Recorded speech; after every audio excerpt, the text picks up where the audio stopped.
Hey everyone, and welcome back for another deep dive. Yes, welcome back. Today we're going to be talking about nationalism, A very important topic, a very timely topic. and we're going to be looking at this book, Nationalism, A World History by Eric Storm.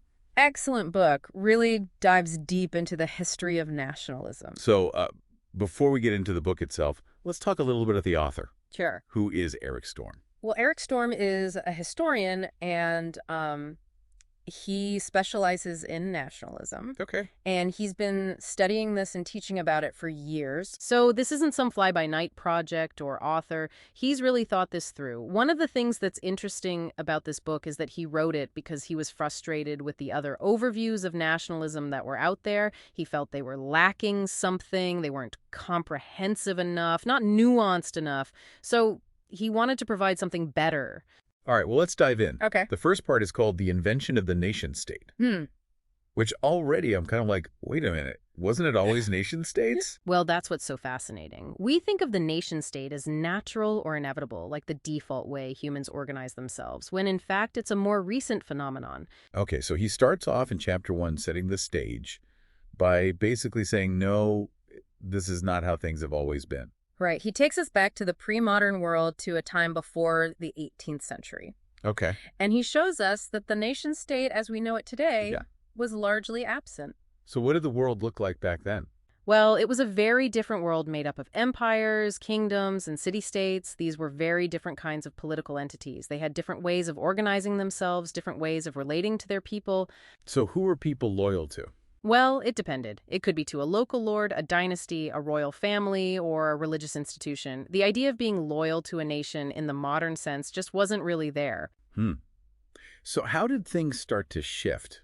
How did we get from that world to the world of nation states? Well, Storm points to a couple of key developments, and one of them is this process of state building.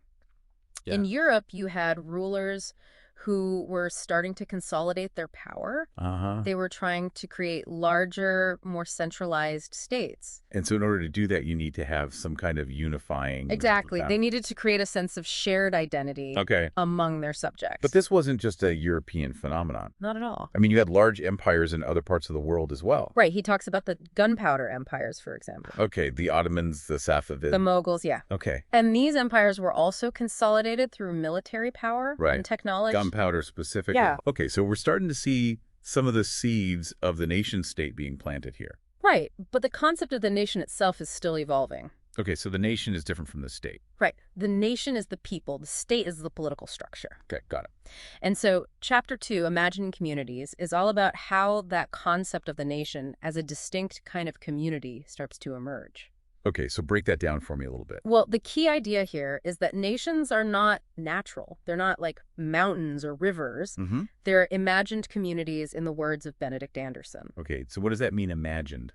It means that they're created in the minds of people. Okay. They're based on shared beliefs, shared stories, shared symbols. But how do you get millions of people to share those things, especially at a time before mass media was even a thing? Well, that's where another key development comes in the printing press. Oh. The printing press was a revolution in communication. Of course, yeah. It allowed for the mass production and distribution of books, pamphlets, newspapers. All right. So suddenly, people are getting the same information regardless of where they are. They're reading the same news, the same stories, even the same laws. And this is all contributing to this sense of a shared national identity. It creates a common cultural space where people can start to imagine themselves as part of a larger community. So the printing press, this technological innovation, is actually a key driver in the rise of nationalism.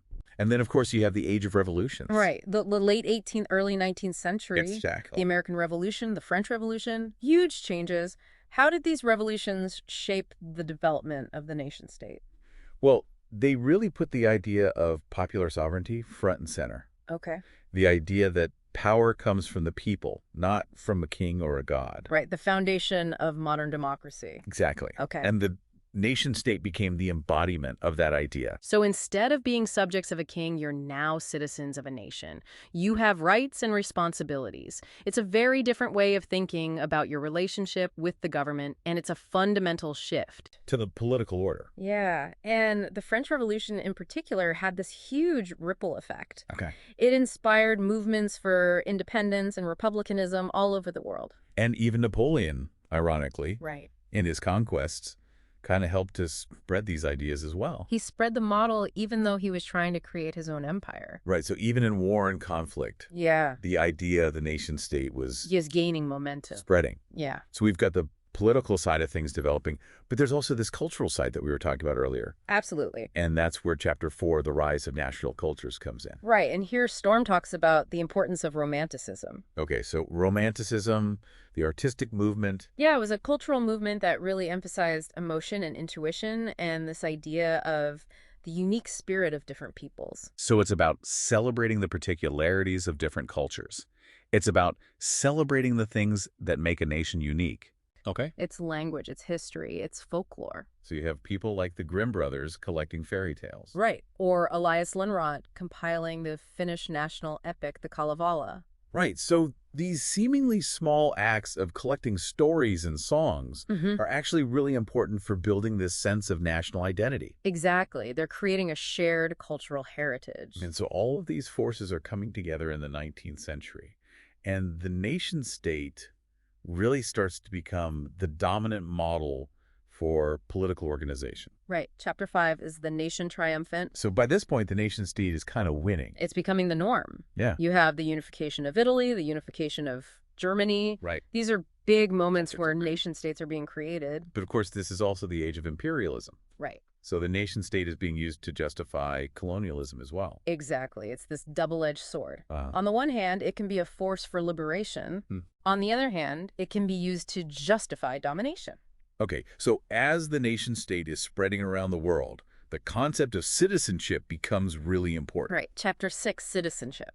Okay, so how did the idea of being a citizen evolve within this nation-state framework? Well, in the beginning, citizenship was a very exclusive concept. Okay. It was often limited to men who owned property or who belonged to a particular religion. So it wasn't this idea of equal rights for all? Not at all. It was more about defining who was in and who was out.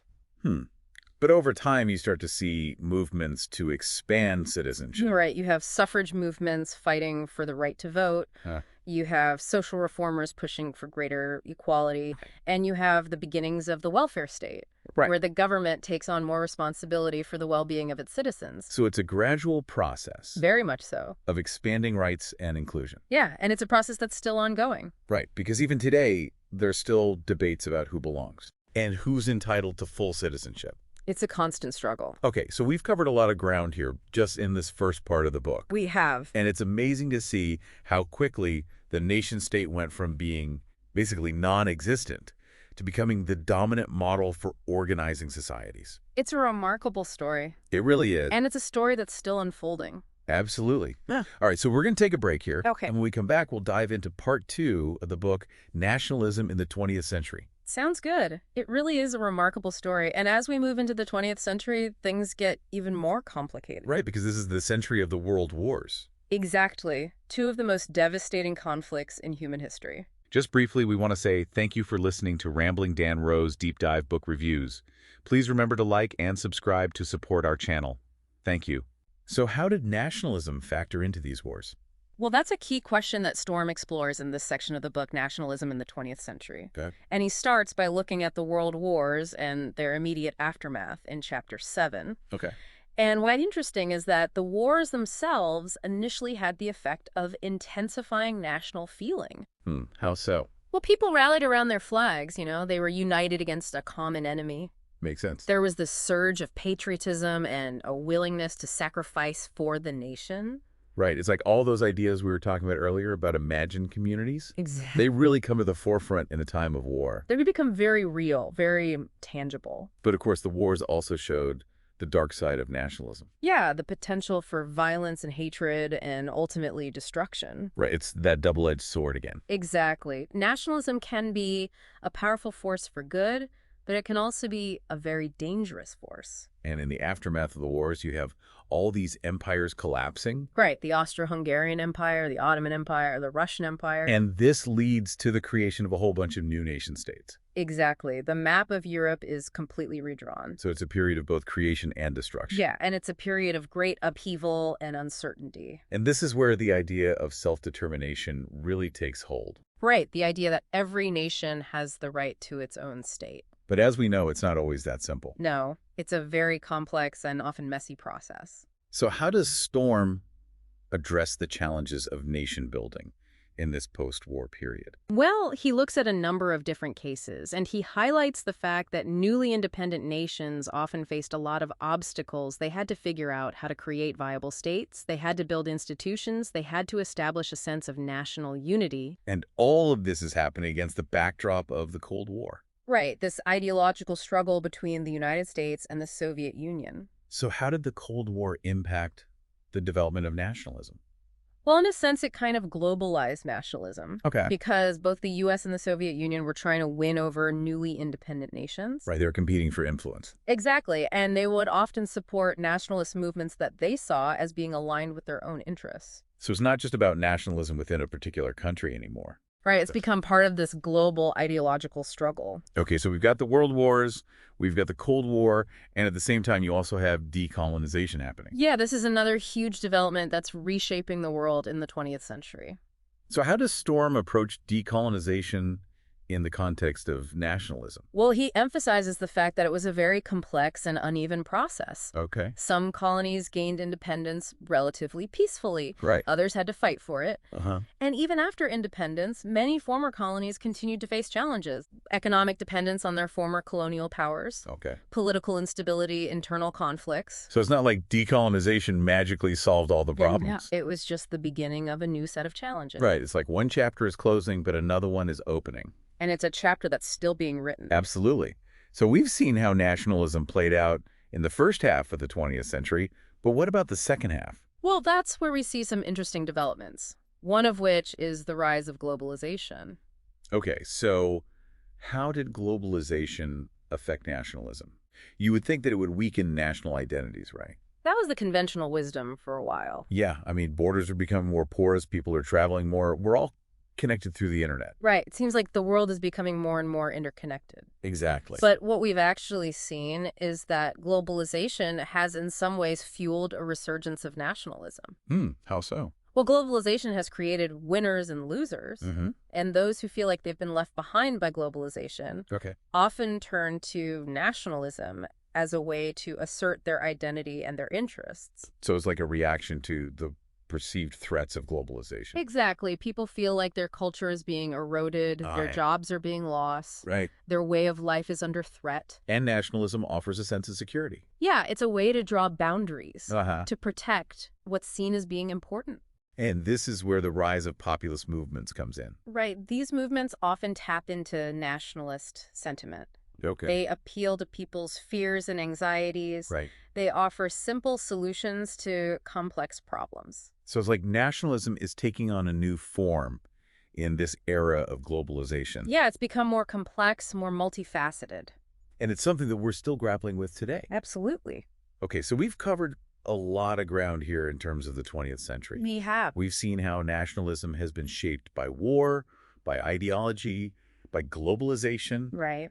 So we've seen how nationalism has played out on the world stage through the 20th century. Yeah, it's been a pretty wild ride. It really has. But Yeah. where does that leave us now in the 21st century? Is nationalism still relevant in our globalized world? That's the question that Eric Storm tackles in the final part of the book, and he makes a pretty compelling case that nationalism is far from dead. Really? I mean, you'd think with the internet and global trade and all that, that national borders would be less and less important. You'd think so, but what we're actually seeing is a resurgence of nationalism in many parts of the world. Why is that? Well, Storm argues that nationalism has endured because it's so adaptable. It can take on new forms, it can appeal to different groups of people. So it's not just about, flags and anthems anymore. Right, it's about identity, it's about belonging, it's about having a sense of control in a world that often feels very chaotic and uncertain.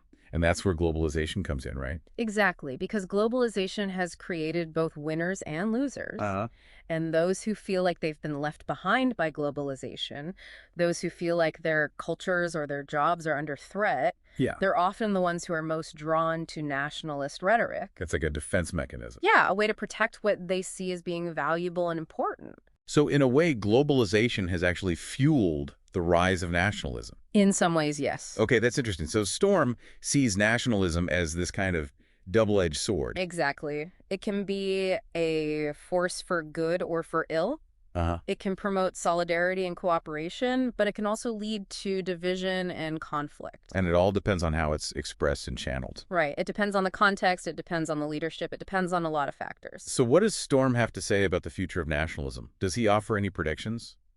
He doesn't make any firm predictions, but he does lay out some of the key challenges and opportunities that nationalism will face in the 21st century. Okay, like what?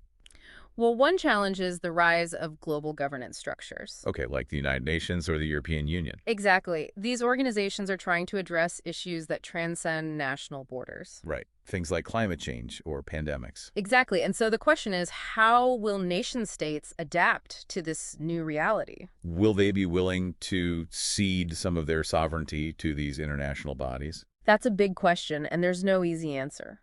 And then on the other side, you have the rise of regional autonomy movements. Right. Within nation states, you have groups that are demanding more self-determination. Okay, so it's like nationalism is being pulled in two different directions. Yeah, from above by global forces and from below by regional forces. And so the nation state is kind of caught in the middle. Exactly. It's a lot to think about. It is, and Storm doesn't offer any easy answers. But he does provide a really valuable framework for understanding the complexities of nationalism in the 21st century.